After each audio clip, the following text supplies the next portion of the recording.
Okay, lose the radio in the house.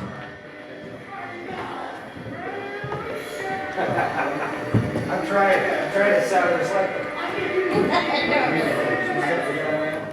All right, so this is good. This is then off for now.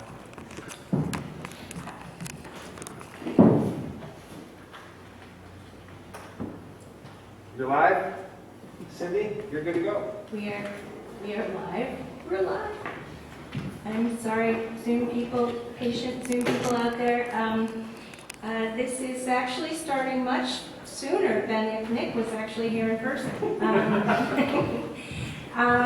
He was pretty known for, okay, let's start at 7 and maybe we'd start at 9. So I feel like he's here with us tonight. There's something kind of magical about like waiting for Nick. This is going to be a really interesting evening, and I hope you all enjoy it. We are going to like zoom in people from out of town. We've got Ed Sanders from New York going to read and play, and we've got people from Nashville. So bear with us, and this will be worthwhile. We have people in the audience as well. So what you're going to hear first is some people who have known Nick since he was a teenager in Worcester, Ohio, and his lovely wife, Sarah, who is producing all of this. And then we're going to move into some of the other folks who have played with him and worked with him and shared a love of music. How do we do this? Nick, this is a Beachland, you're in the Beachland, and Nick became our partner in 2012.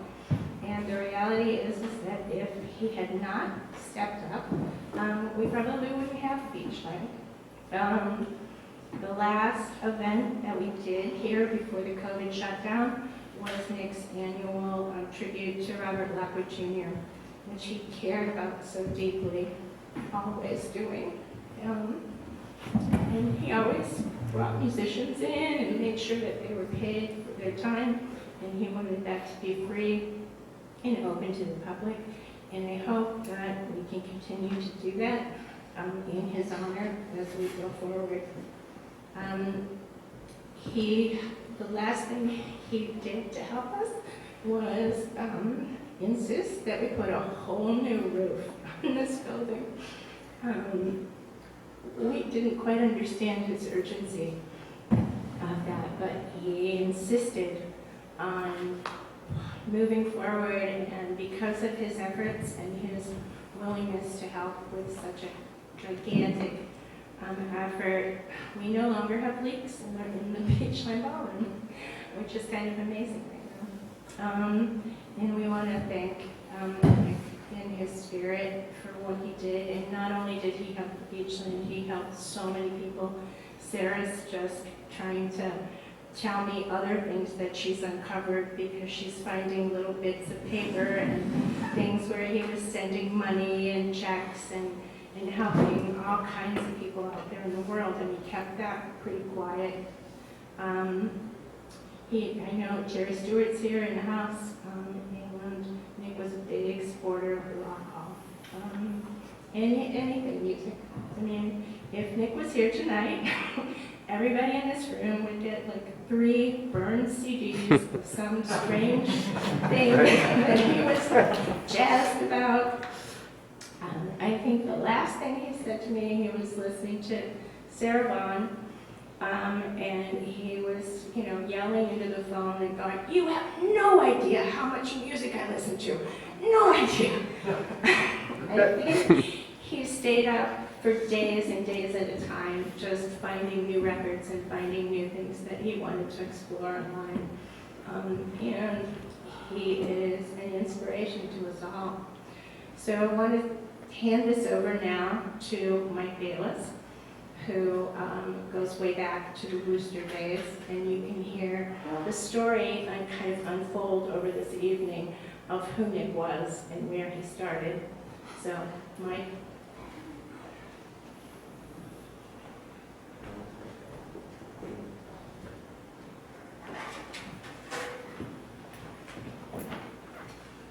Good evening, everybody.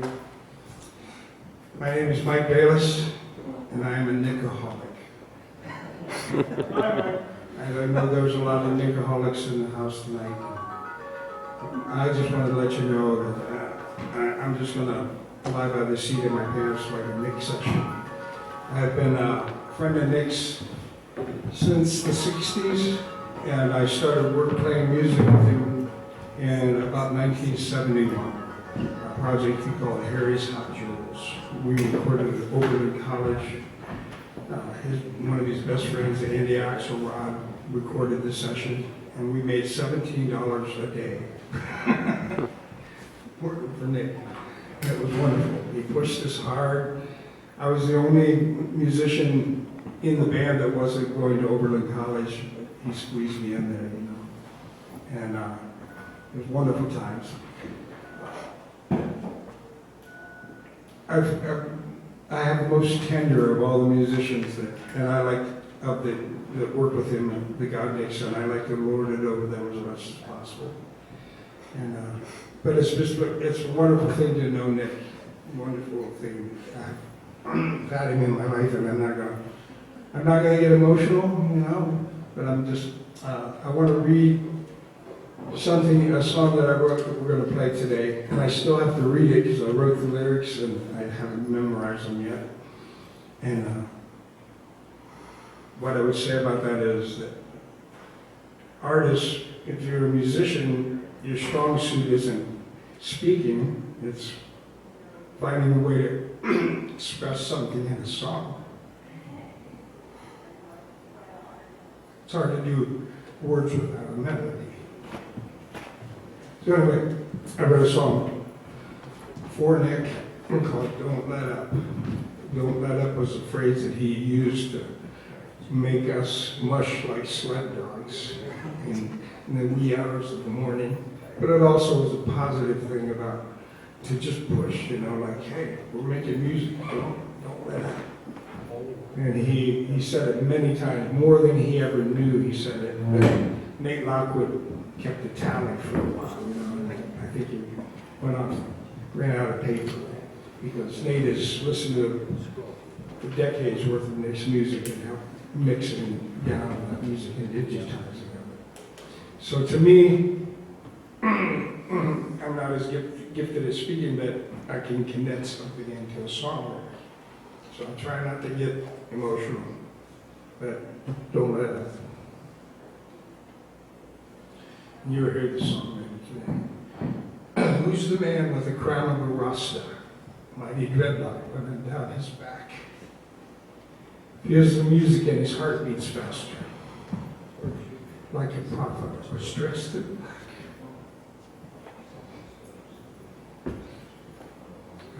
I will say the words. She's the future in the world, in the words of Dylan, found the rhythm in the stars and the drums of the moon. People of the world, if your heart is willing, gotta keep pushing until the light breaks through. Oh, people, don't let up. Oh, people, don't let up. In the night while the world lay sleeping, his mind dances to his muse delight. Hear the echoes in the vinyl speaking, pushing on his minion far beyond first light. Time is fleeting and his hands keep turning through the parable of Nick and Night. Is it only music if the world starts singing? Get the idea and get it right. Oh, people, don't let up. Oh, people, don't let up. Oh, my people.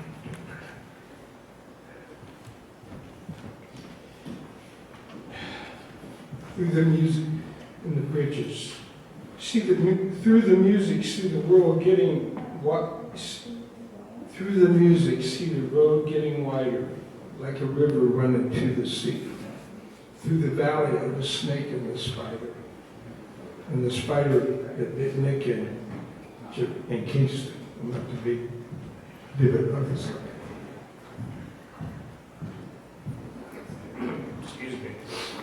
All of John's children are free. Oh, people don't. And I was privileged to work with Nick all these years, and I had the good fortune of playing at a small coffee house in Worcester, Ohio, where we both grew up. And he knew I was playing there, and he came over to hear me play. And there was this cute little waitress, little petite waitress working at the coffee bar. And he spotted her across the room, and he didn't let up. And that same night, he hooked up with Sarah, and they had a date like 5 days later. That same night in that same coffee house, I met this was my second wife, but okay. My second wife, the mother of my 3 children. And as Sarah says,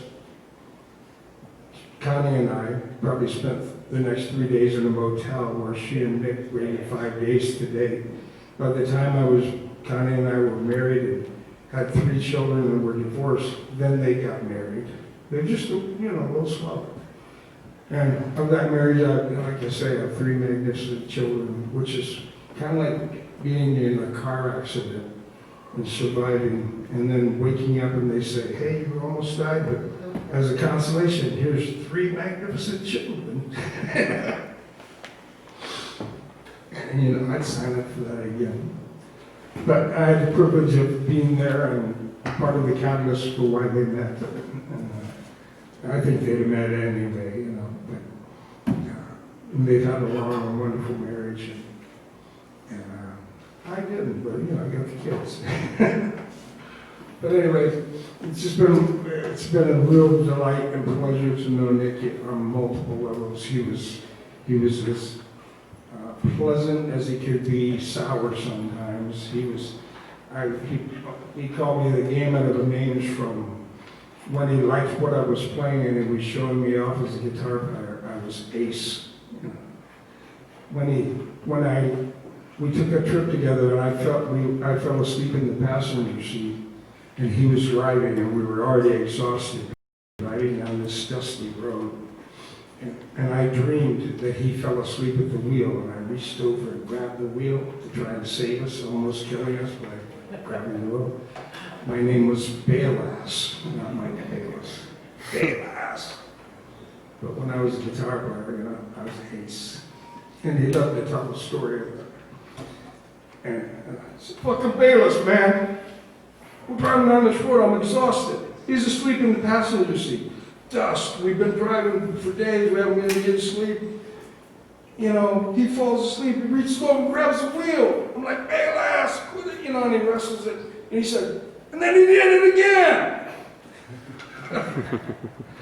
But it's a great story when you come out the other side alive, And that was shortly after, right before that trip that was a trip we were taking to Oregon to be with the woman, I was going to be with the woman who is now my wife of the last 10 years, that I was going there and he just went along for the ride. And it was just incredible that he went along with me on that. And I sort of lost my train of thought, but it's just been an incredible ride with Nick, It's an incredible ride. I miss him. I know a lot of people miss him. He's touched a lot of people's lives in multiple ways. So I think that's it for me. Don't let up. Nick the Music Prophet.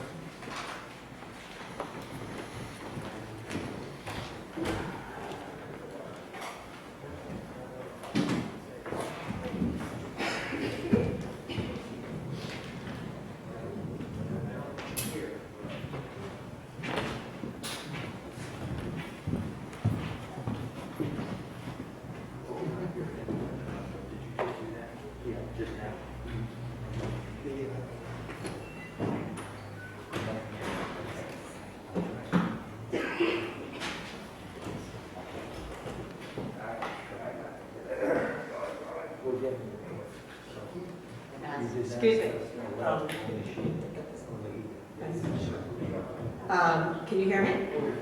Yep. I'm Sarah. I'm Nick's wife.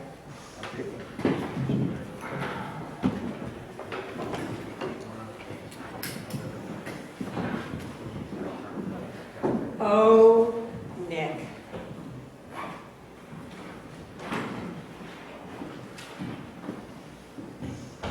Love of my life.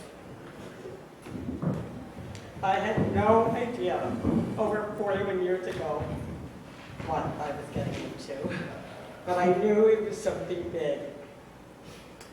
I locked eyes with you the first time I saw you a month before we properly met and spoke. I saw deep mystery. I knew you were a sort of being I had never before encountered.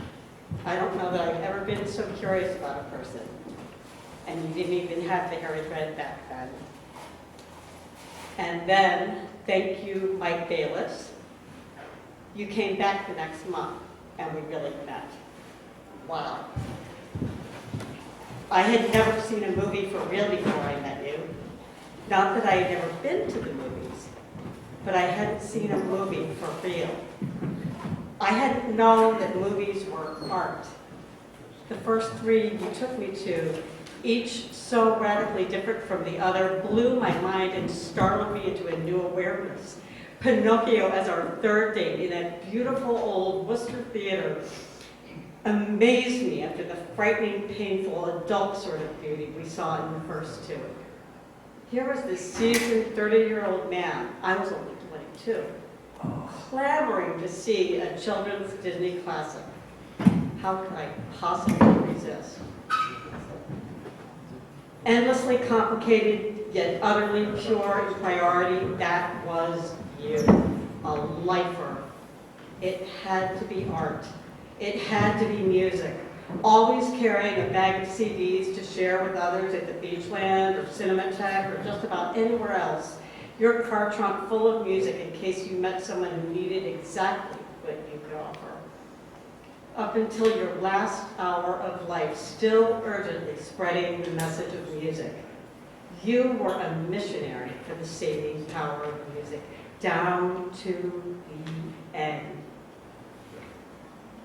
Accidents will happen. Accidents did happen. Nicknames, good and plenty that you swiped through me in 1979 and finally replaced over 20 years later with a no.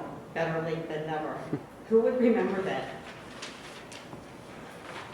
Diablo League and Days of Heaven, Pinocchio and Alice Costello, Robert Lockwood and the Rolling Stones, Harry Smith and the Cleveland Orchestra, the Chelsea Hotel where your guitar was stolen, and the Ritz-Carlton, Brian Wilson and Death of Samantha, Worcester, Ohio, and New York City, Beachland Ballroom, and Severance Hall. A long common thread woven through this and so much more. If only you can stop and notice. Exactly twice in 41 years did I ever see you terrified. First in 1979 on the only roller coaster we ever rode together, and years later with a near drowning scene in the Robert Redford movie, All Is Lost. I had never seen you walk out of a movie, but you had to walk out of that one. You were beside yourself with terror. I find this fascinating. Here are some surprises you treated me to over the years. The Secret Garden on Broadway. I wasn't allowed to know where the cab was taking us. Swimming with the dolphins in Key Largo. What a story that was. I had no idea where you were taking me or why you had called and urgently told me to leave work early, get my bathing suit, and catch a flight from Cleveland to Miami. You were afraid of water, but you got me to that swim. Getting engaged on my 35th birthday was totally astonishing after all those years. Surprisingly, with a visit from my sweet young niece, Bethany. for my 30th birthday totally overcame my then childless but child-loving self. A fresh box of good and plenty after all those years. I can't think of anyone on earth who could know for sure that I would love or hate a particular piece of music the way you always knew. Sometimes before I knew. I could count on it. Scribbled notes everywhere, poetry and prose, always writing. You wouldn't even take out the garbage without bringing pen and paper unless you have a thought that needed recording. Writing and writing and writing. Even your tiny calendars are now a treasure trove. You once told a New York cop you were a hit from Ohio and you didn't know right out red was illegal in New York. He believed you. You are gleeful. Jeannie, the humble old lady we met one cold Christmas night at a party in New York City. She told us she made her living as a seamstress. She was clearly very poor. We didn't ask her how she ended up at that loud young people's party, and I'm not even sure why we were there. She told you she had never owned a thimble. She was that poor. You pulled a thimble right out of your pocket and handed it to her. Magic. She was overjoyed. You were never, ever the sort of person that would ordinarily have a thimble, but you had one that Christmas night. Oh, the people you worried about, as if it was your personal responsibility to save and protect them all. Maybe it was. I am overcome by your friends who have come from all directions to offer me their comfort and support, and most important, their wonderful stories of you. More! More! More! Don't let up! Never let go. You held on for as long as you could.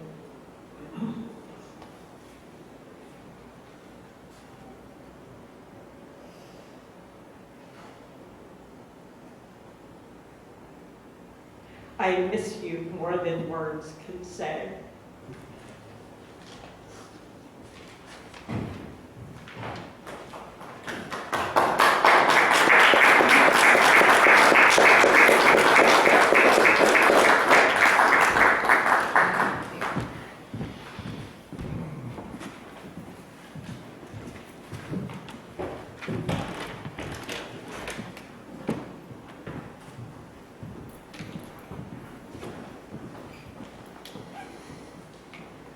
This looks like it was adjusted for Nick.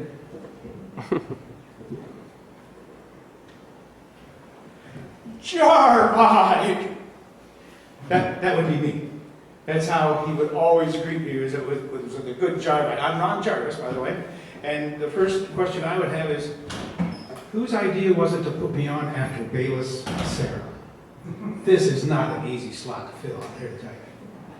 But it's something I've been working on. Actually, I've been working on since he died, which was a surprise to me. I should have seen, more of it coming, I suppose, but it was a surprise. But it's been quite a couple of weeks here since Sarah first called and was talking about executing this, and it's been a couple of weeks of listening to tapes and writing charts and getting lyrics and going through bins of photos. My photos from over the years are literally just loose in a couple of big plastic bins. So I not only had to go through and try to find shots of Nick and Nick-related things, but all the rest of my life at the same time, with one after another coming through, and you can't stop. You can't do that because you don't have 3 years to put this together. You got to come up with some photos. Some of the photos back here, some of the Nashville photos and things were things I brought back. So it's been a couple of weeks. It's been a hefty couple of weeks. Literally waking up in the middle of the night and going, oh man, I got to talk about this. And I would wake up, put it on my phone, put the phone back down, and start to go back to sleep. Oh yeah, but what about this? Because if you can believe one thing, I have some stories. Now, if I were to tell you 1% of those stories, that would guarantee this thing going till 9 in the morning, which would be in total Nick style. I will try to edit down and get to some of the good ones. Oh, one neat little thing. We just recently, my wife and I adopted a shelter dog 7 years old. We discovered afterwards, oh, it has some anxiety, especially separation anxiety. And he's, a little on the nervous side and kind of watching out. I was getting the lyrics to I Got Lucky, which, if anyone's familiar with that song and that recording, getting the lyrics to that recording is not a small task. So I was listening to it over and over again, and my wife was upstairs, and she said once I started playing that song, the dog went over to its bed, was the calmest she'd ever seen it. He went over to his bed, laid down, went right to sleep, and was totally relaxed the entire time I was playing that song, over and over and over again. I'm afraid I'm going to be oddly short on words, but and that's, anyone who knows me knows that's not typical. That I do, what was it, they said I had 5 minutes. I just told Mike Bayless that, I can't order a pizza in under 5 minutes, so I'm going to try to get through this quickly. I met Nick 52 years ago. That's a damn number. I met him 52 years ago. He was 19 and I was 18. Because the running thing between Nick and I was always, there was 1 month, the month of September every year, we were the same age. And then he'd go back to being a year older than me. Older, wiser, I'm sure. I was introduced to him, although we grew up in two small Ohio towns very near to each other. I grew up in Orville, he grew up in Worcester. But I met him, I was originally introduced to him by an actor from New York City. Said he had this guy, I was working at Arena Fair Summer Theater in Worcester, and Nick would hang around there some, and certainly that's where the actor I met was my friend. Said he told me that he had someone he wanted me to meet that was just an incredible poet. So when I was first introduced to Nick, I was introduced to him as a poet. I was meeting a poet. And little did I know that through the years, the reams and voluminous pieces of paper with his lyrics and poetry and writing things on in the tiniest of little tiny handwritings, little tiny type you could barely read, that would be just filling these sheets up. As I was going through things, I found a couple of sheets of his handwriting. And one was lyrics, things he would sing lyrics to. He would do things like I'm doing here, kind of put notes out in front of himself, in this line and that line. And then while we were recording the songs, he'd pick out what he was going to sing. I remember when rap music first came out, he was extremely disappointed to find out that they had written that stuff in advance. He thought they were just doing it on the spot, because that's the way Nick would have done it. Bill Whitman, the actor from New York, introduced me to Nick the poet. We did, after I met him, my parents were out of town for a few days. Hey, when was the last time you talked about something that happened at your parents' house while they were out of town? My parents were out of town, and Nick and Julie came over, and Whitman and a couple other people from Arena Fair, and Nick had quite a collection with him. I'll leave it there. I started recording with him. Now, since I met him, summer of '68, and for the time I met him, we were old and fast friends. We were in touch. Nick would call. That was back when they had long distance. Now, maybe your kids, or maybe your parents have told you about what long distance was. That's when they used to charge you for talking outside of your own town. And Nick would call me up and talk for hours, long distance, no matter where I was. If I was on the road to the band, if I was doing something, if I was just at home and he was on the road, he would call and talk for hours. And anytime I say anything here, and I know we have a small audience, we have a few people, anytime I say anything here that happened to you too, you can yell at me. So, you know, give a yeah, Ron, or a yeah, or I know that, or yeah, me too. Because I know I'm not the only person that had this same sort of relationship. I think, Rod, he may have had a phone call conversation with you once or twice over the years. I know Mike recorded with him first, and I think it was 73, wasn't it, Ed? You can give me a thumbs up? 73. And after that, the next time we recorded, I was playing in a band called Buckeye Biscuit. And Rod was the drummer for that band. And Nick said he wanted to do some sessions. He wanted to record some music. I said, well, that sounds like fun. I said, well, we're going to need a drummer. And I said, well, we're going to be down there recording this record with Buckeye. Rod will already be there. Am I telling this accurately, Rod? Give me a nod. Yes? Okay. That Rod will already be there. We're already set up. So what happened was Buckeye Biscuit put out an album. And that was in the days when not everybody could do that from their basement studio. Although this was audio recording, which was in the double basement of the NBC building downtown those days. And we would go, and Buckeye would go from like 5 o'clock or so, 5 o'clock in the afternoon, and we'd go till 10 or 11, something like that, working on this album. Nick would come in about 11:30 or midnight. Rod and I would stay set up, and then Bayless would come in, and other players, and people would just sort of shift around us, and then we would record with Nick till probably 9 the next morning. In those days, we were a little younger, I suppose, but in those days, we would do that 3-5 times a week, day after day. I couldn't do that twice in the same month now. But we would do that day after day. Everything would go home, get some sleep, be back in, work on the Buckeye album. All the Buckeyes would leave, all the God Nicks, because there wasn't even God Nicks yet. All the God Nicks would come in, and we start doing these tracks for Nick as well. And that is where that all started. That's where Bruce Gigax got the name of Cochise, falling asleep on his forehead at the concert. But again, I promise not to tell too many stories, because really it will be 4 in the morning, and Nick will love that. Let's see. I stayed. I'm going to assume just about everybody in the room here and people at home. This is so hard working without people in front of me. I mean, lots of people in front of me. I know you guys are people. I don't need to doubt that for a second. But I stayed. Anybody who knows Nick, I lived in a motel room at the Shoney's in Nashville, right at the top of Music Row, and it was just a 2 double-bed motel room. He and I, the two of us, in that room for 5 weeks. Yeah, you laugh now. That's right. But we came out, not only did both of us come out of that experience still alive, and without bruises or serious complications, we both came out of that with a more profound understanding. The music we were writing, my job then was kind of liaison to the musicians in Nashville, where I would talk to the musicians in Nashville, and I would have we'd get together and talk about what was about to happen, and I would have to say things like, I know you guys are very experienced studio guys. I know you really know how this works, but the first thing I'm going to have to ask you to do is forget all that.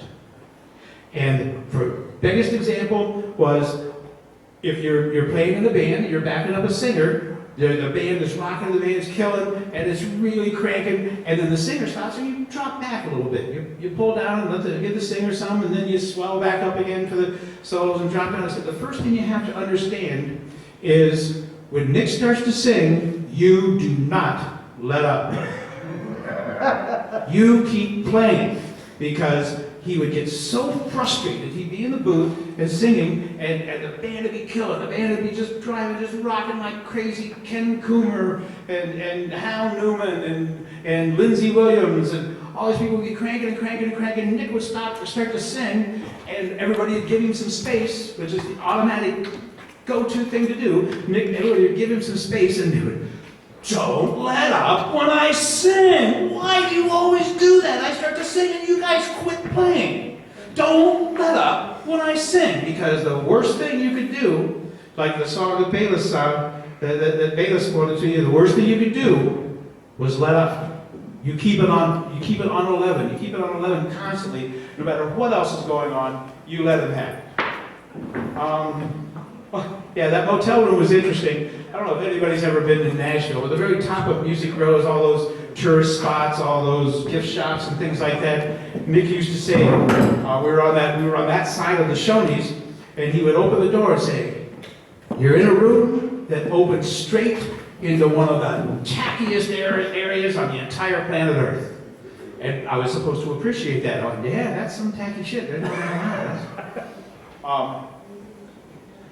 Oh, and in this hotel room, Nick, when he traveled, back then at least, he used to travel a lot, and a lot more than in later years. When he would travel, he carried with him a 150-watt light bulb. That's some bright shit. And that light was on 95% of that 5 weeks. Daytime, nighttime, anytime, curtains always closed, and that light was on. And the reason that light was on, and it was bright, and I learned to sleep with it on, I would even catch Nick occasionally sleeping, which he didn't do a lot back then. But I would catch Nick occasionally sleeping, and just this like, we're getting a tan in this room from this light being on. I finally figured out why that was, because Nick was the kind of person who had an incredible interest in detail. He always wanted to know the finest details and the smallest things. He would sit with that light on and lean over his desk. He would always have a desk. Was the most important piece of furniture in any motel room I've ever been in that he was in, was the desk. And he would lean over the desk and he would just write in this tiny type I talked about earlier, this little tiny things all over it, on and on and on, and look at the CD cover, the album cover, or even the cassette covers for every little detail and nuance. And he used that 150 light bulb to go after that detail. He had such an attention to detail. One time in Nashville, and here I am telling stories, I apologize for that, but one time I was in Nashville with him, and we went to see Wings of Desire, Wim Wenders' film. Went to see Wings of Desire. Oddly enough, in Nashville, Tennessee, we were the only two in the theater while this was playing on this particular screen. And as soon as we realized that we were the only ones, Nick's up and he's wandering around. And he's walking all the way down to the screen and just getting right up against the screen to see the different textures and see the process and things and how they made this film and how they did that because of this fascination for detail.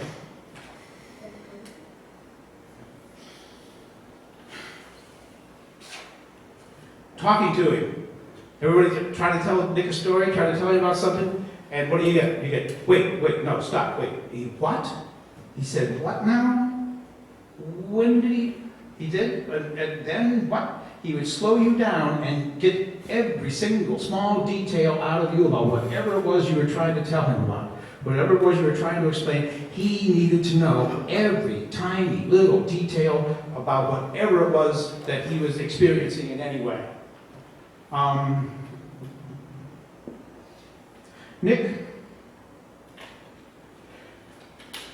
Nick was a man who totally enjoyed his life. There's never been a person that I've known who loved his life more than Nick Amster J. Fishelson.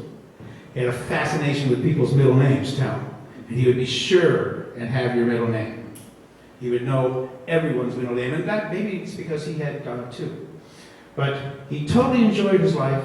He totally enjoyed everything he did. He totally experienced everything, 100% for the maximum.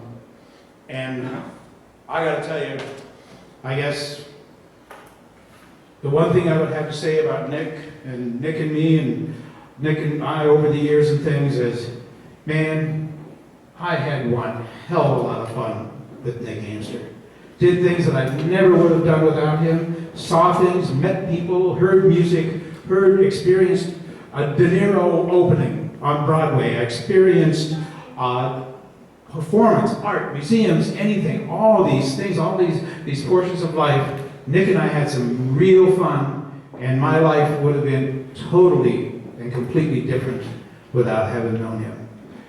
Thanks, Nick. I know he's here. I mean, we all know he's here. He would not miss this for the world. He would not miss this for anything.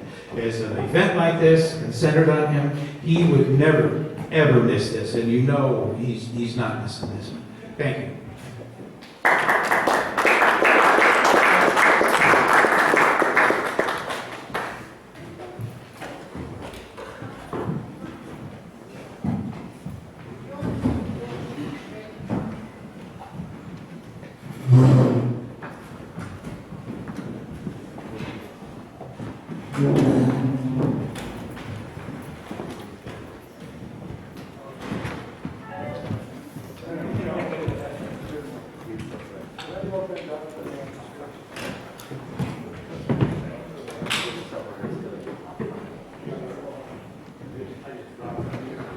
Rod Reisman. I'm the great meanderer when I speak, all over the place, but I'll try and make this brief. And I was not going to speak, except I was doing some work for Nick when he passed on, and he called me the night before he died. And he said, "I think this is it. I think tonight is it." I can't remember the words he used, but he basically was saying he was going to die that night. And he even said he almost cut his hair off because he was going to go to emergency, which was the farthest thing from his mind, to go to a hospital. At any rate, so he started telling me what I had meant to him. And he really put me on the spot.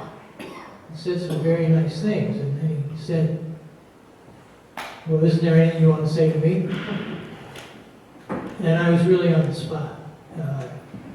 And I said, "Nick, I really can't think of what I want to say. I don't want you to go.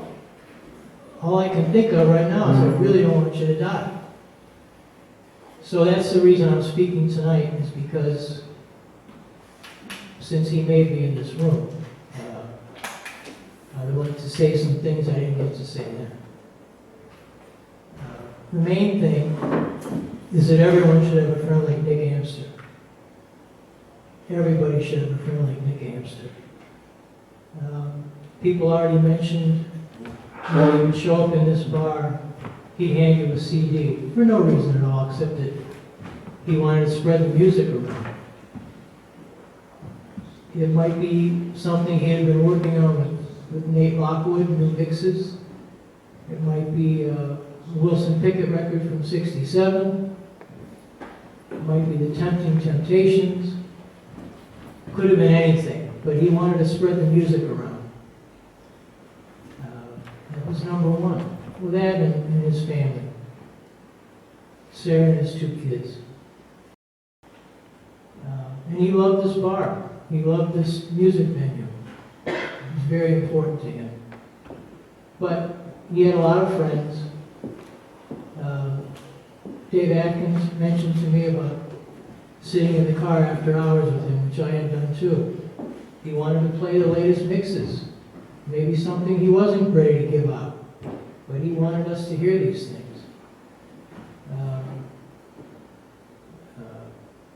One of his friends, a couple nights before he passed on, he was on the phone with him for 4 hours. And they had plenty to talk about. Not too many people can do that. Let me just say again, everyone should have a friend like Nick Amster. He made life a lot more interesting. Last September, he took, I think it was a dozen of us to see The Who. He didn't have to do that. But he had to do that because he was Nick Amster. It was one of the things he did. Bayless told me a great story. You may or may not know this. He was on a flight with Don King. So Mike Bayless referred to this as the hair meets the hair. They're on the airplane, they're in the aisle in the airplane, and allegedly they eyed each other up and down. Nick's looking at Don King, Don King's looking at Nick. Can't believe the head of hair Nick has. I guess what predicated this was that Nick was in first class and Don King couldn't get into first class. Anyway, I guess I've said enough. Oh, I know what else I wanted to say. Oftentimes, I would be here with Nick. I would watch him go to the wait staff. And as someone's grandmother might take some money and fold it up and tuck it into one of the children's hands, Nick would do that with the wait staff, just hoping they would have a little better night, a little better week. And he would get the same kind of enjoyment that your grandmother might have had giving you money. It was wonderful to see.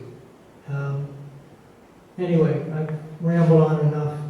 I I could go on rambling for another half hour. Nobody wants to hear this, but I just want to say everyone should have a friend like Nick Amster.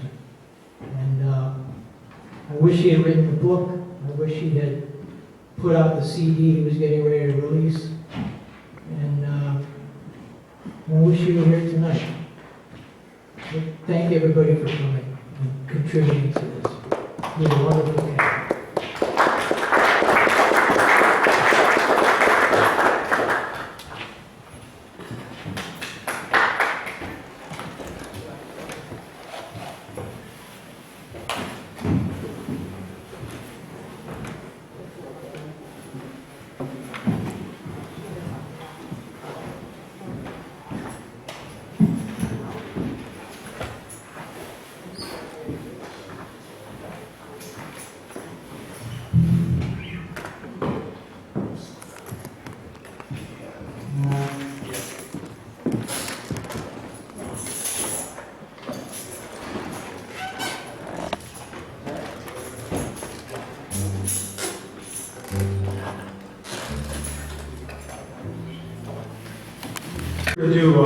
We're going to do a song as the Godnicks. These are the Godnicks, which I think is the greatest band name ever in the world. And why, Ron? Why the name? Because it stems from a frequent phrase you would hear in the studio with Nick, which is, God, Nick! so we are the Godnicks, a self-fulfilling prophecy. This song is what I always think of as like sort of Nick's greatest hit. We're going to have a couple people sit in with Godnicks on it. But Dave Swanson back here coming in. He did do sessions with Nick. I don't know, Mr. Atkins, did you do sessions with Nick? Did you ever record with Nick? Don, was it the first time you ever worked with him on 03, 03, 03 when we did Julie's Lament? So I guess they're all veteran Godnicks one way or the other. But what is I put out a Witch Hunt disc and a King Nixon disc on 01, 01, 01, and Nick thought that was great, so he wanted to record on 03, 03, 03. This is one of those songs we recorded after a Buckeye Biscuit session, and we even did tracks on the Buckeye Biscuit album. There was a song called Eastside Cleveland Hotel that had the Buckeye Street Choir had a cheer that it did, and as soon as they were done, we had about 25 people in the downstairs in the basement of the old audio recording, and to do this cheer for the Buckeye Biscuit album. So Nick comes in right there. He was there for the cheer and everything, and he had everybody just wait for a minute and had this 25-person choir chant, "Get the idea, get the idea," and then flew it in on top. Back when the world was analog. And one thing about that cheer on the Buckeye Ass album, I was in that crowd, in the choir, and the last voice that trails is me. That's right. That's right. But Mike Bayless, media darling. 1979, that's correct. The greatest hit, Nick's greatest hits from 1979. All right, here we go. That was 15. Are we ready? 1, 2. Sarah wanted this one.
All right, how y'all doing?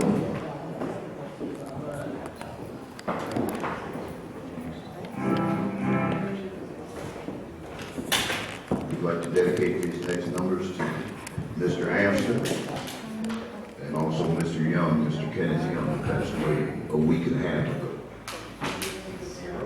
This is the St. Louis Blues. We're going to bring up the Crazy Marvin right after this, so you're going to hear the real blues after this. We're going to try this.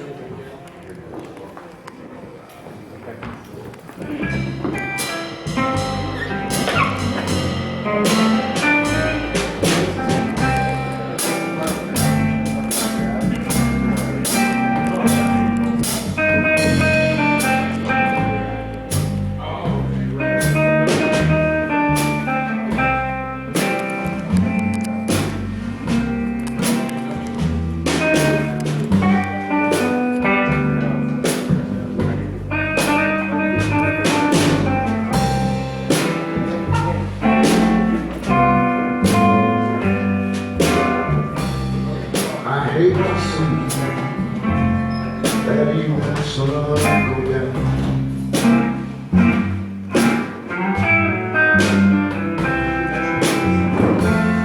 I hate to see that evening sun go down.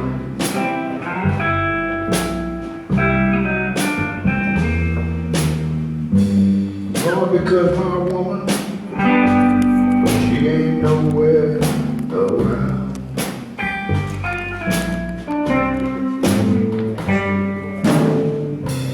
St. Louis woman, with your diamond ring,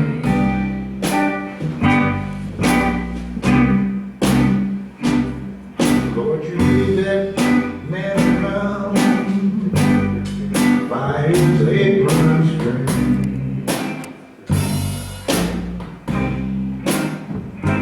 If there's one for powder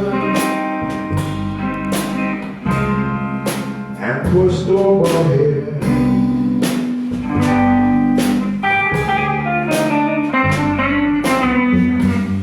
Lord, that woman I love, she wouldn't have went nowhere, nowhere. Like the St. Louis Blues, oh, I'm as blue as I can be.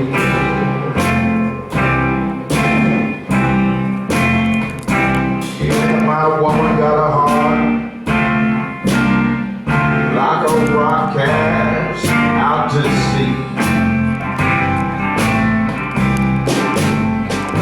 Yeah, Lord, that she wouldn't have went so far away from me.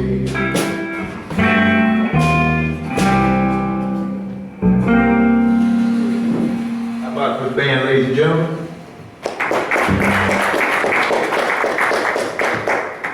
We'd like to call up the wild one, Mr. Marvin, ladies and gentlemen. Around, how about it going now?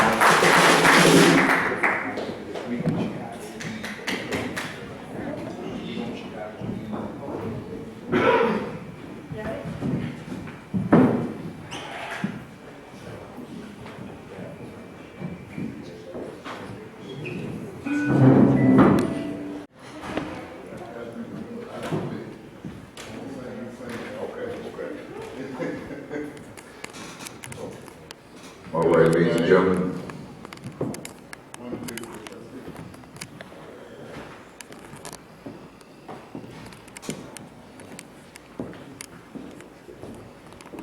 Hello, everybody. I'm glad to be here tonight to play some blues, because I'm always ready to play some blues. We ain't played it in a while, and close all the clubs up on us. So we gotta do what we gotta do. And we ready to do what we ready to do. We'd like to try this one for y'all. I'm going to feature Mr. Marvin. 1, 2. This is Robert Lockwood Jr.'s Sweet Home Chicago.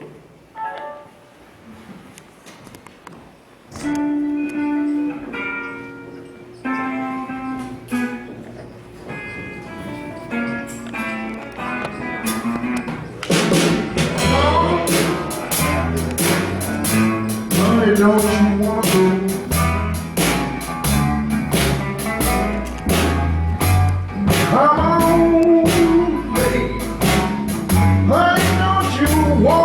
Well,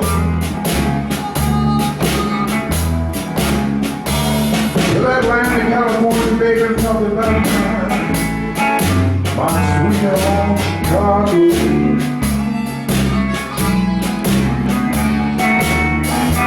I'm 2 and 2 is more, baby, born to the city. I said you keep on working around, get your bitch all in the street, Lord, I'm crying, baby. Why don't you wanna go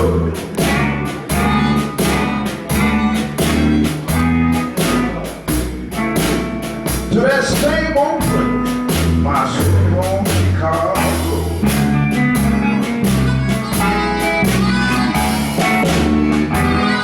Yeah, 2 and 8, 8 is 10. If she fool you one time, you know she sure gonna do it again. Come on, honey, don't you wanna go?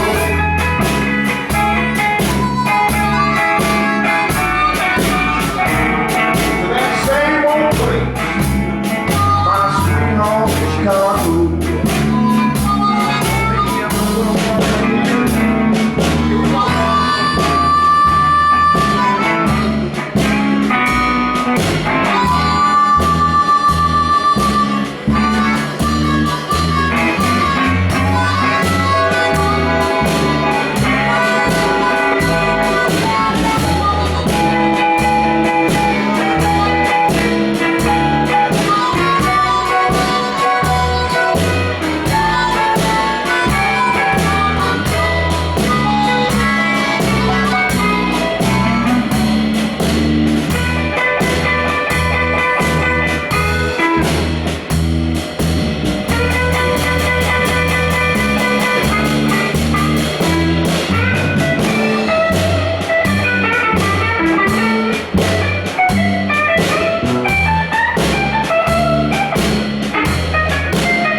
Chicago.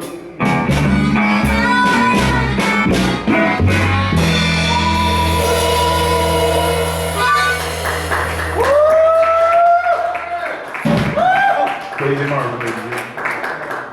Thank you. You can do that one, sir.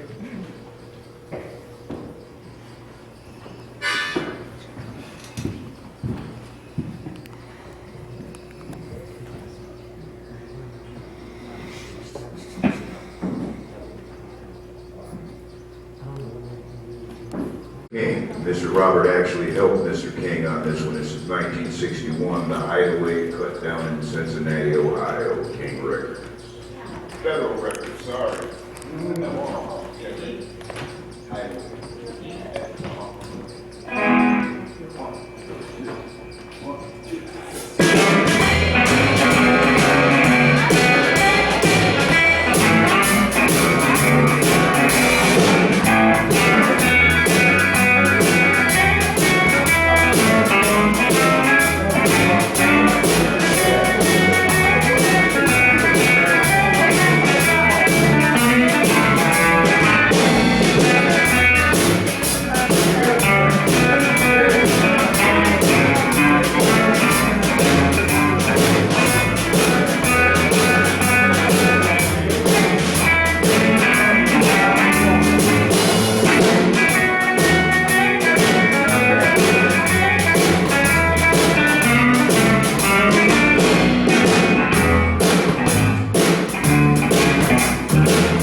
Thank you, great people.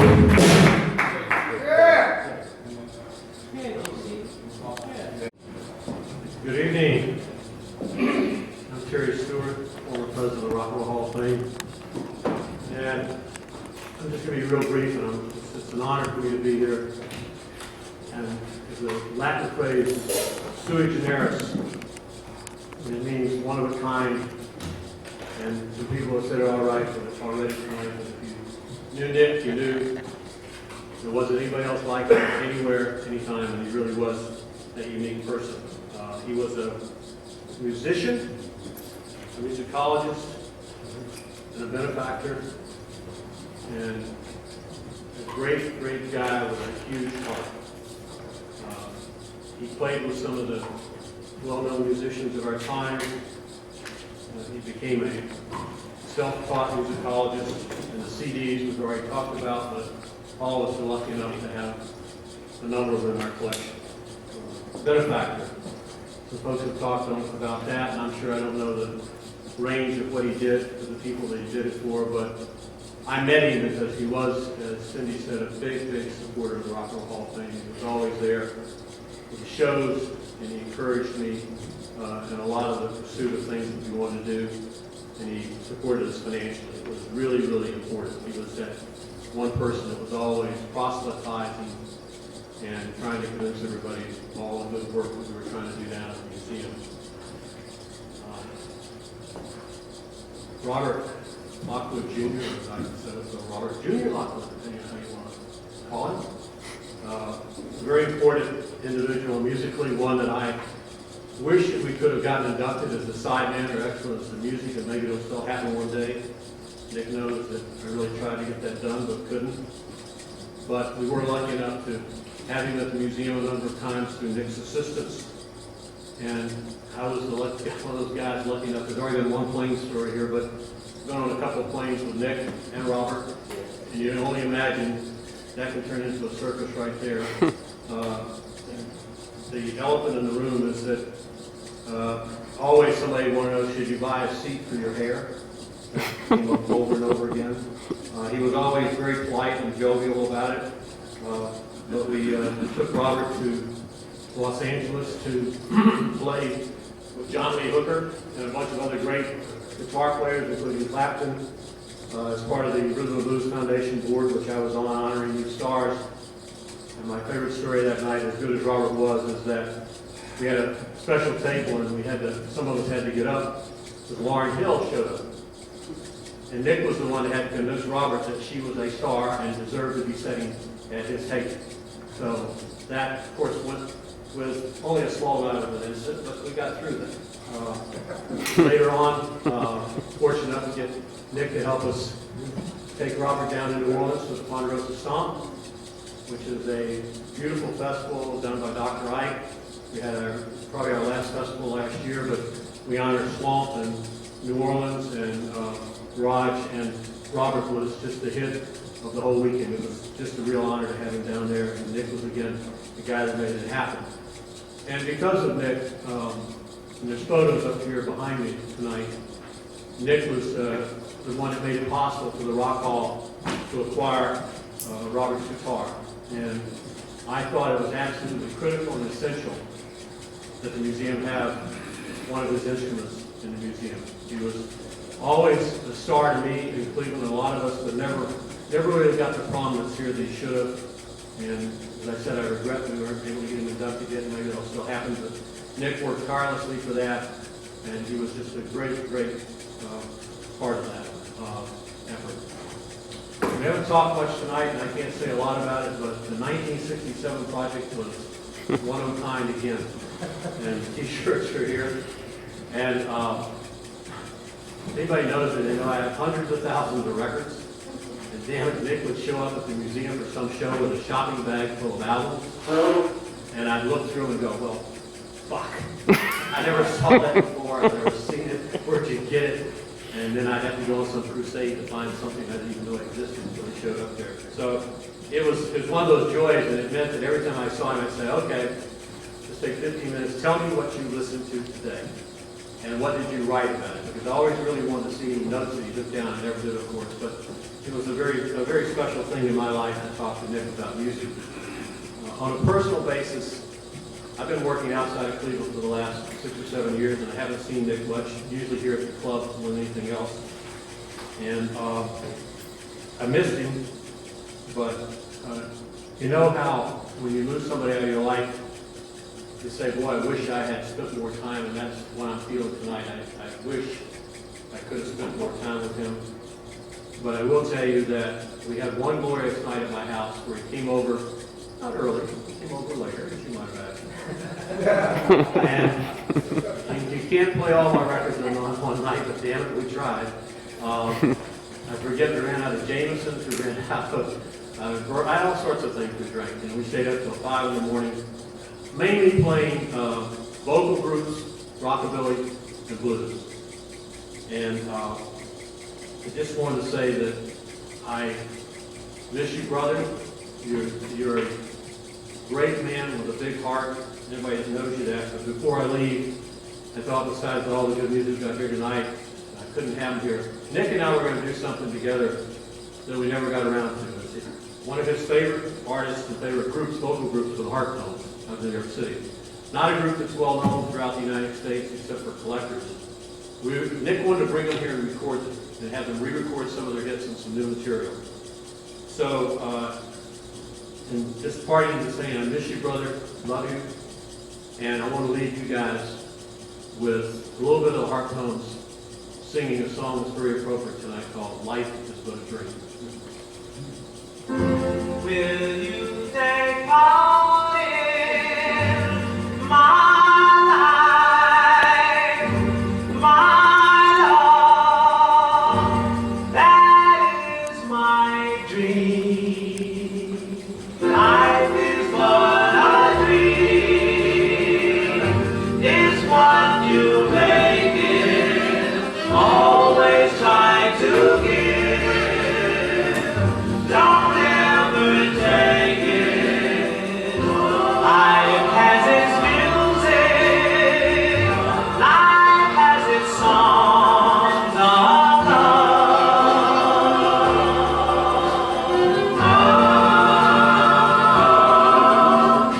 Life is but a dream, and life belongs to you.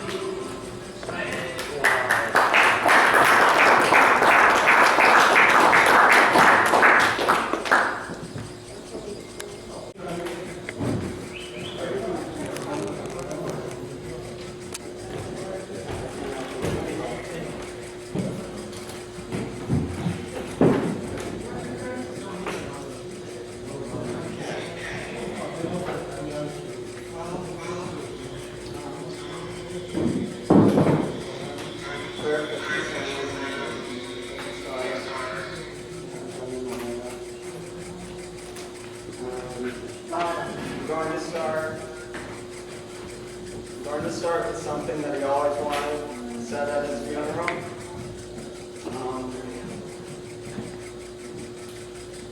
Something from Hannah.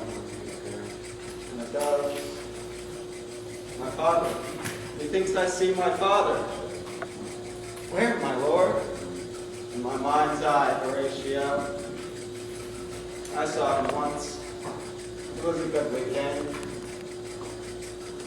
He was a man, taken for all in all. I shall not look upon his like again.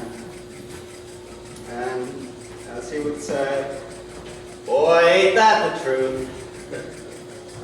We shall not look upon his like again. At his burial, I described him as a modern Renaissance man. And if anyone was a Renaissance man in this age, it was definitely him.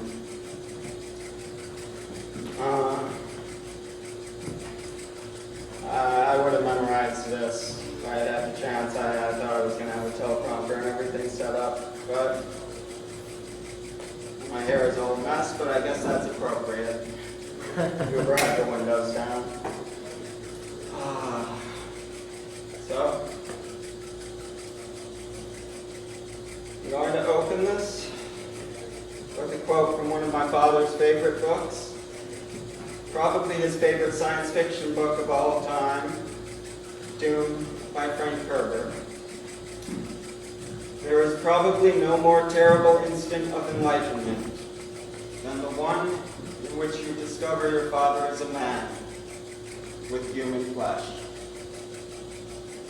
Not long before he died, actually, I wasn't going to get weird here, but since Rodney said it, literally the night before the night he died, I thought to myself how it was sad, but I had already kind of accepted his death. I was wrong, of course. It is still difficult for me to accept that that he was made of human flesh, for the man was extraordinary. People tell me that the breadth of my musical knowledge is impressive, or that I'm charismatic, or an excellent conversationalist. Now, if you know anything about my father, you have an idea of where I got these traits. His conversational skills seemingly knew no bounds in more than one way, with a deep understanding of the topics he cared about, and a casual understanding of enough topics to have a fulfilling dialogue about almost anything. Need I even mention his musical knowledge? His life's work was the study of music, and I am eternally grateful for the enthusiasm he instilled in me from an early age, and the wonderful experiences I had as a result.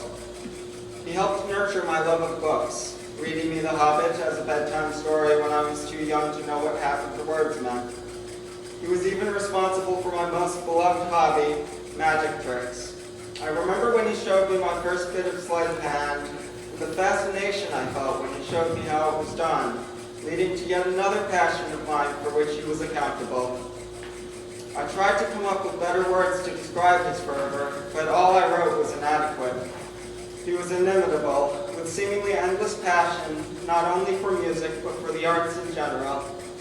I will always fondly remember our conversations about music, and I will always regret impatiently pulling him away as a youngster from his exceptional conversations with others, conversations of incredible depth and thematic diversity. Sorry, everybody. So I have had no terrible instant of enlightenment,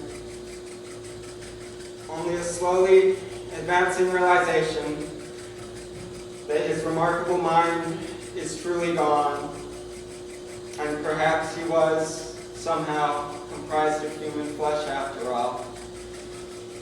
Flesh that was pushed to its limits in the pursuit of immersing himself as deeply as possible in his most cherished magical medium, and impacting as many people as he could with that magic, the magic of music. Thank you.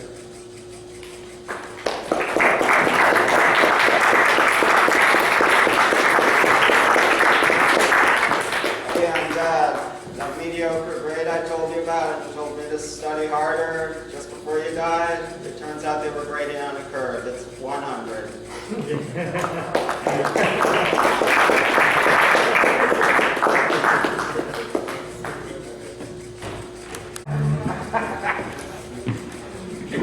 Okay, good enough.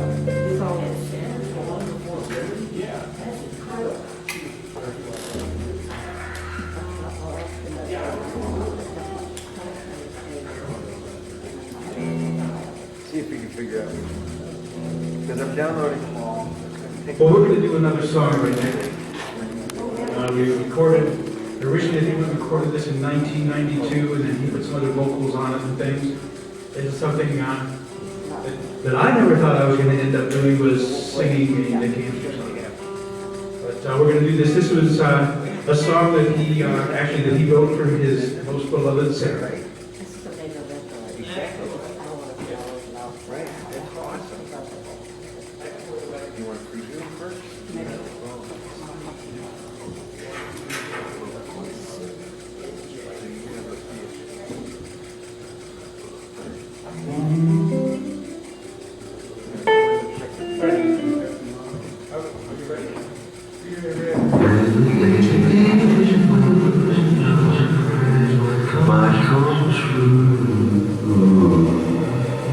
Run, run,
Well, good evening, everyone.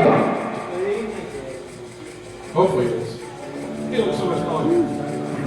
My name is Dave Swanson. I've known Nick Amster probably 35 years or so. Of course, at the time I worked in a record store, so Nick obviously found his way there at 5 minutes to closing. And over a quick period of time, we became fast friends and talked music endlessly over the years. And in fact, the week that he passed away, I talked to him earlier that week, and I don't even remember who we talked about, but it was mutual love for a variety of rock and rollers. And I thank Nick for endless supplies of CDs, conversations, wisdom, insight, laughs, and so on. By the way, this is Andy Leach. He's going to help me here.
Amster Fishelson, if you will.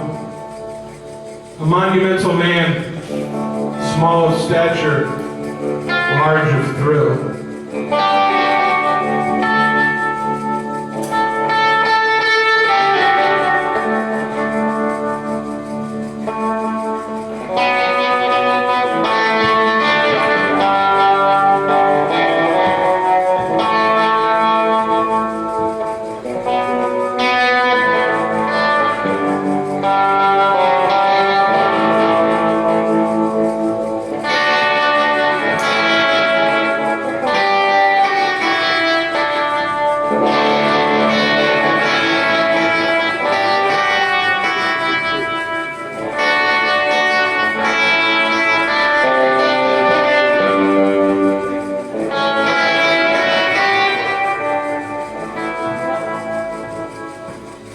A friend for the ages, never without a word.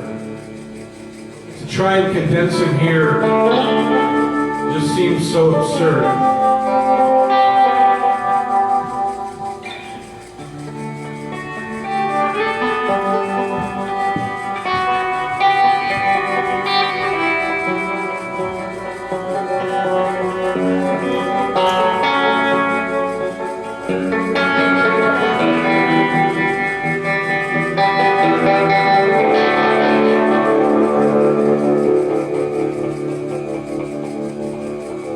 He had his own timetable, not the usual 24.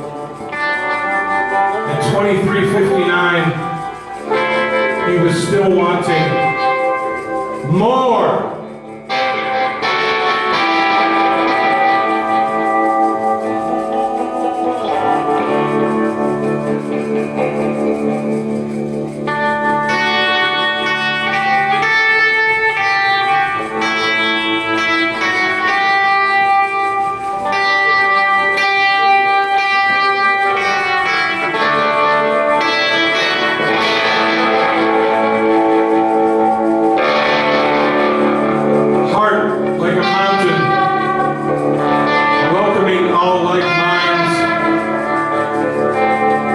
To come and discover his numerous finds.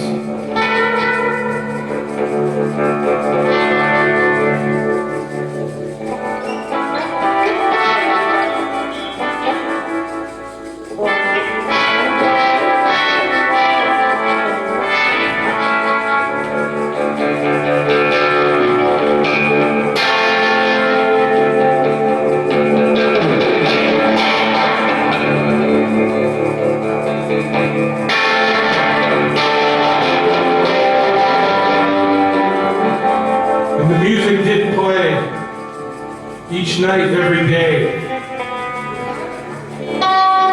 Stones, Van Bryan, Costello, The Who, Donovan Oates, Neil Dillon, and Lou.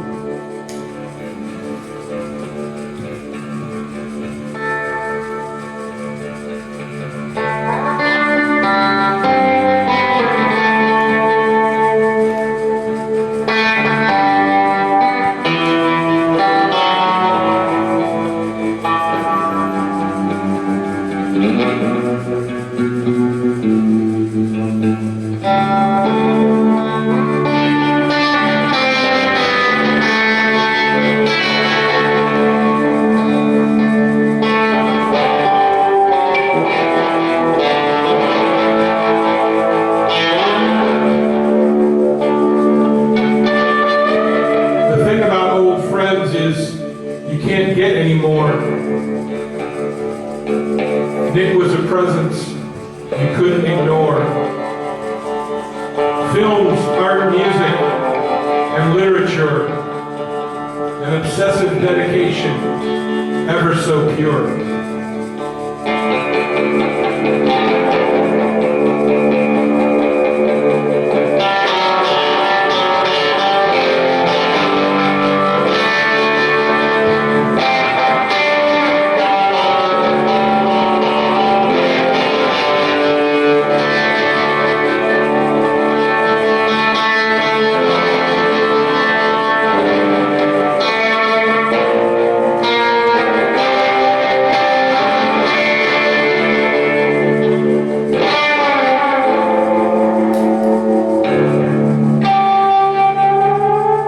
For Sarah, Claire, and Eli, our hearts they do break, as mind, body, and spirit cannot help but ache.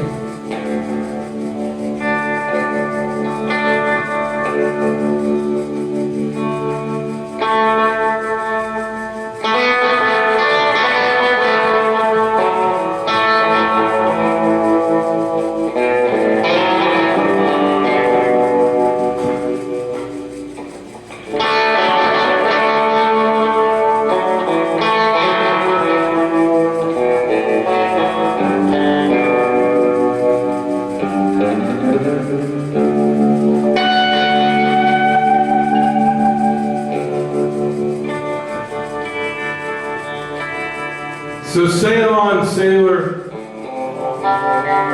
we bid you adieu. There will never be another one quite like you.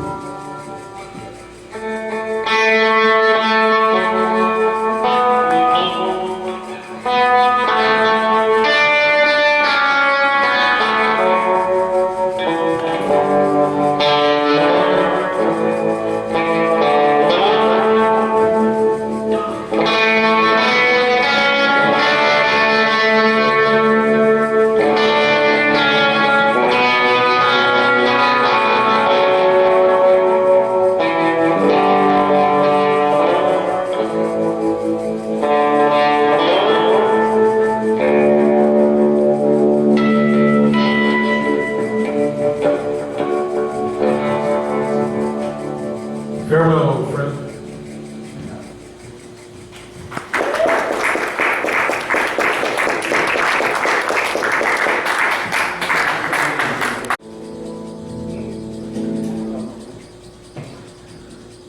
Yeah, we got another song for you. Here's a song we put together called Don't Let Up, inspired by Nick Fishelson, and which I depict him in the song as a prophet of music, and I think that's 100% accurate. This is, here it is, Don't Let Up.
like Jesus.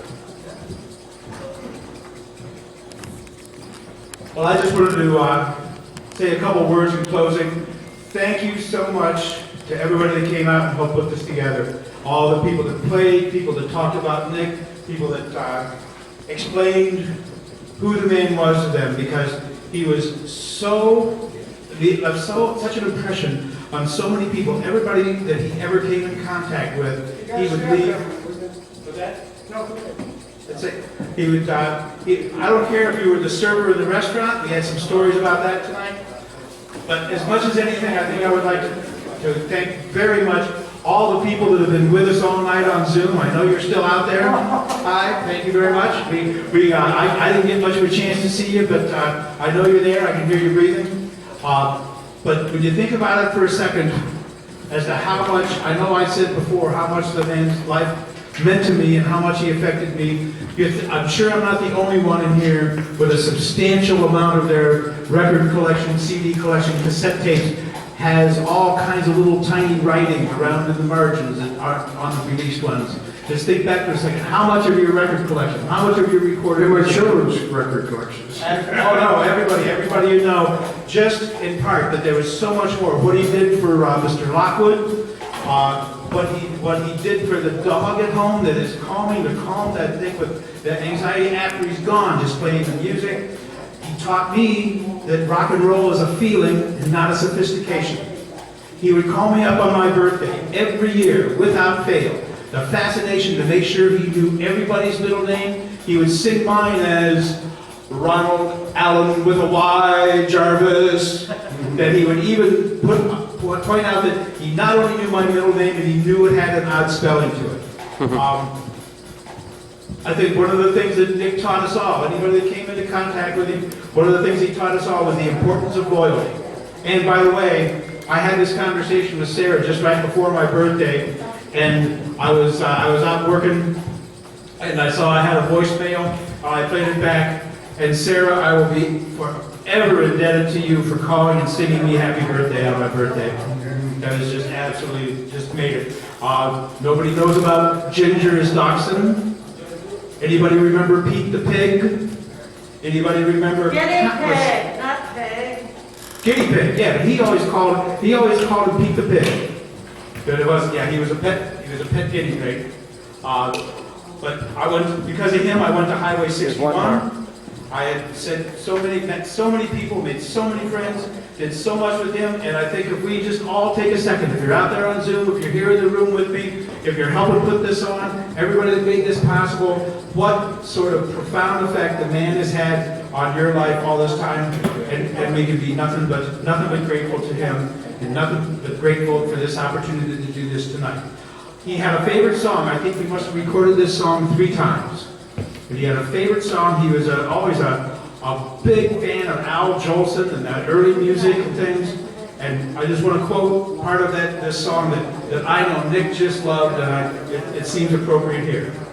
And that is, life is just a bowl of cherries. Don't take it serious. It's too mysterious. The sweet things in life to you were just loaned. So how can you lose what you never owned? Because life is just a bowl of cherries, so live and laugh at it all.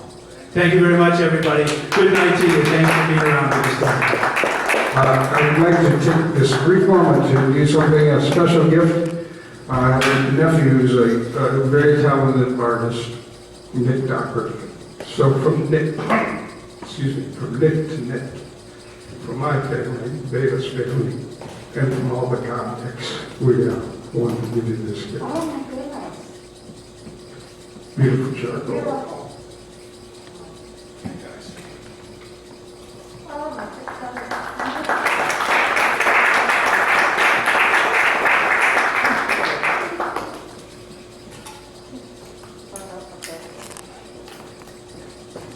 That was the end, but I got stuff to say, so I'm saying it while they're packing up. Bob Dylan, Rolling Stone, Like a Rolling Stone came out, summer of '65. Nick said he played that single with his friend over and over and over, all weekend long. We talked about the Da Capo album by Love, it has a date on the label. And Nick said, no, no, no, that date is wrong. He said that album came out around January of '66. Blonde on Blonde. He got furious. It did not come out in May. Everybody says it came out in May of '66. We figured out, since it entered the charts in July of '66, it must have actually got pushed back because of delays, and it finally came out in June. Nick was very adamant about May not being the release date for Blonde on Blonde. Velvet Underground and Nico definitely came out in March of '67, he was telling me. It was something about college. He was in college at the time. His friend had it, brought it back from a college. Something like that was going on. Nick was a 1967 mono man. He got married in early '68, and that's when he got his first stereo. He went to no Western rock festivals. Famous Monsters of Filmland number 17, page 48. You turn to that page and you see Nick Fishelson, Wooster, Ohio. He was a member of the Monster Club, and he was in there that issue. It was May of '62. It was on sale probably from March 17th to May 16th of '62. It was on the newsstands the same time period that Nick passed on in this year. Impressed with my Uncle Lloyd, I said, I told him, he loved this story. My uncle was a tank driver in World War II for the Americans. I said, did you ever fight the SS? And he said, oh yeah, we had them in a corner. We shot the phosphorus to them. They came swarming out like bees. Nick loved that story. A couple times he said his dad was like a hero that fought the Nazis, and told of a story where his dad was on the roof of a small building and jumped onto a Nazi. His dad was an action figure. He talked about the Mare's Leg rifle that Steve McQueen had and Wanted Dead or Alive. And he was saying it had rapid cocking. 1948, Operation Sandstone. First time we blew off nuclear tests in the Pacific. X-ray, Yoke, and Zebra. To me, that was 1948. The 1948 Tucker. You've seen the movie, perhaps. Tucker, A Man in His Dreams. Well, that was 1948. And guess what? Nick Amster. It's like before Common Era and all that stuff, AC, BC. Well, we have before Nick, during Nick, and after Nick. We are living now in AN times, after Nick times. He thought the 62 and the 72 Stones were the best, but he said the 72 Stones tour was the better of them. Dylan in Cleveland he saw, May of '65, and New York, possibly in early '66. He was a mono man until '68, just like I said. 2017 was the same as 1967 in terms of the calendar. I said, Nick, next year's going to be the same as 1967. It's also the 50th anniversary. Get that book together, get that book together. But it was always the quest, always the quest. He talked about how Notorious Bird Brothers and John Wesley Harding came in New York on the first shipment of 1968. Because you see, they said, oh, the Dylan album came out in late December of '67. Nick said, no, no, it was in the first shipment of early '68. His 70th, let me see here, full night sentence. I'm sorry, losing. He said, hello, goodbye, and the Janissean albums were really good. He missed the first day of Woodstock. He got there, though, and he saw the rest of it.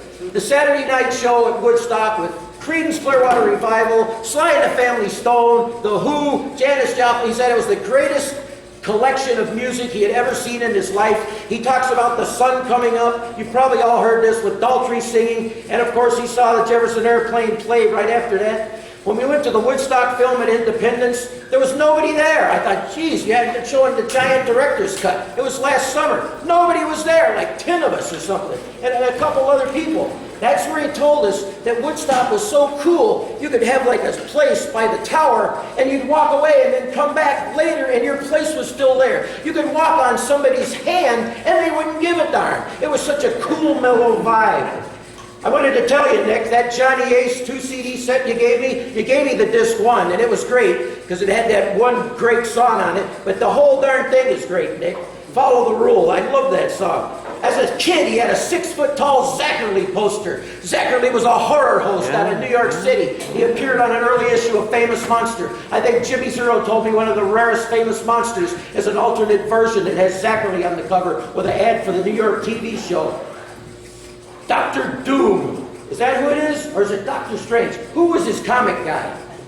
Dr. Strange. Dr. Strange was the guy. Dr. Strange, International Man of Mystery. He loved that, so he was reading that. The Who, 67 to 73, was the best live show he ever saw, the best group. He got the complete King Biscuit Flower Hour and shot that over to me after all these years of talking about it.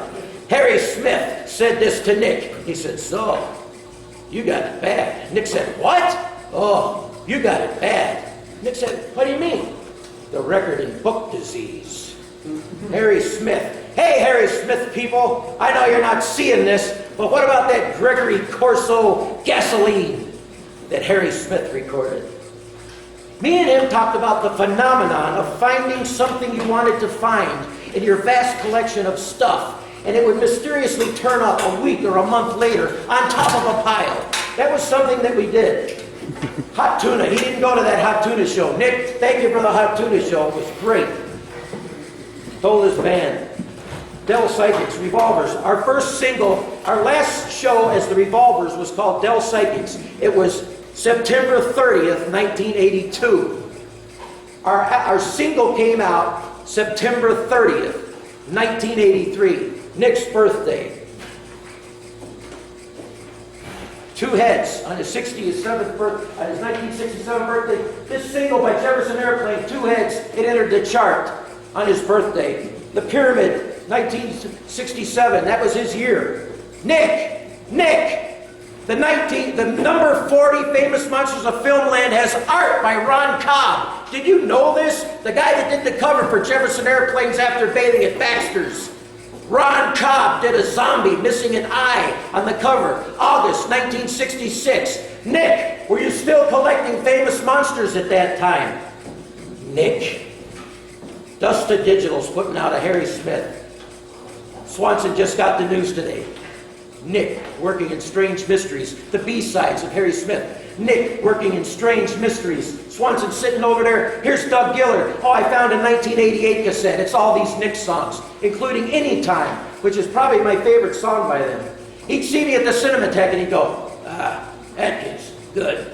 That means we were going to have a session in the car afterwards, listening to all the damn music, yakking for an hour. Harry Smith Archives. Nick, the gift that keeps on giving. Thank you, brother.